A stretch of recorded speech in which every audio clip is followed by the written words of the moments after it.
اور حضور علیہ السلام کا اپنا عمل دیکھیے.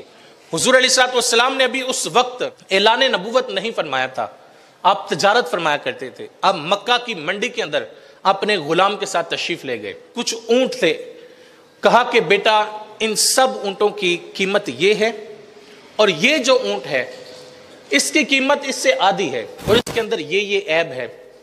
تم نے جب یہ بیچنے ہیں تو ان کو پوری قیمت میں بیچنا ہے اور اس کو آدھی قیمت میں بیچنا ہے، اور تم نے بیچنے سے پہلے اس کے عیب بھی بتانے ہیں کہ اس کے اندر یہ عیب ہے. اور حضور نے یہ حکم ارشاد فرمایا اور خود تشریف لے گئے. کہا کہ میں کچھ دیر کے بعد آؤں گا. حضور علیہ السلام کچھ دیر کے بعد واپس تشریف لائے.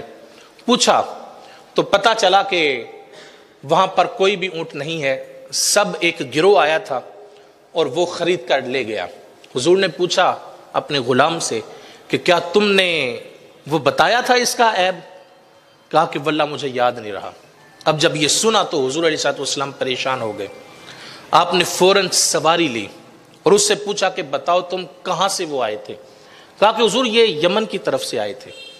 اب حضور علیہ السلام نے سواری لی اور ان لوگوں کو تلاش کرنے کے لیے نکل پڑے.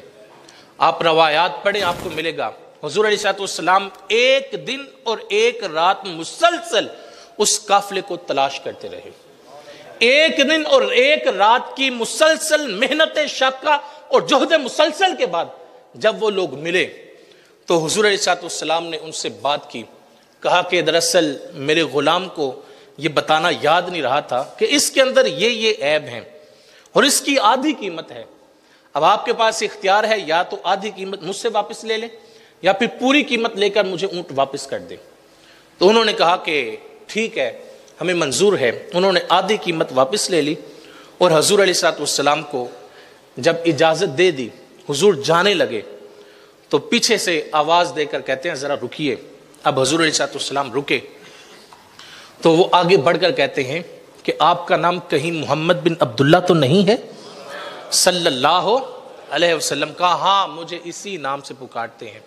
انہوں نے کہا کہ ہم یمن میں تھے، یمن میں ہم نے سنا تھا کہ مکہ کی منڈی کے اندر اس نام کا ایک شخص ہے اور وہ اتنا کھرا ہے کہ اس نے کبھی جھوٹ بولا ہی نہیں ہے اور اس کو صادق اور امین کہا جاتا ہے.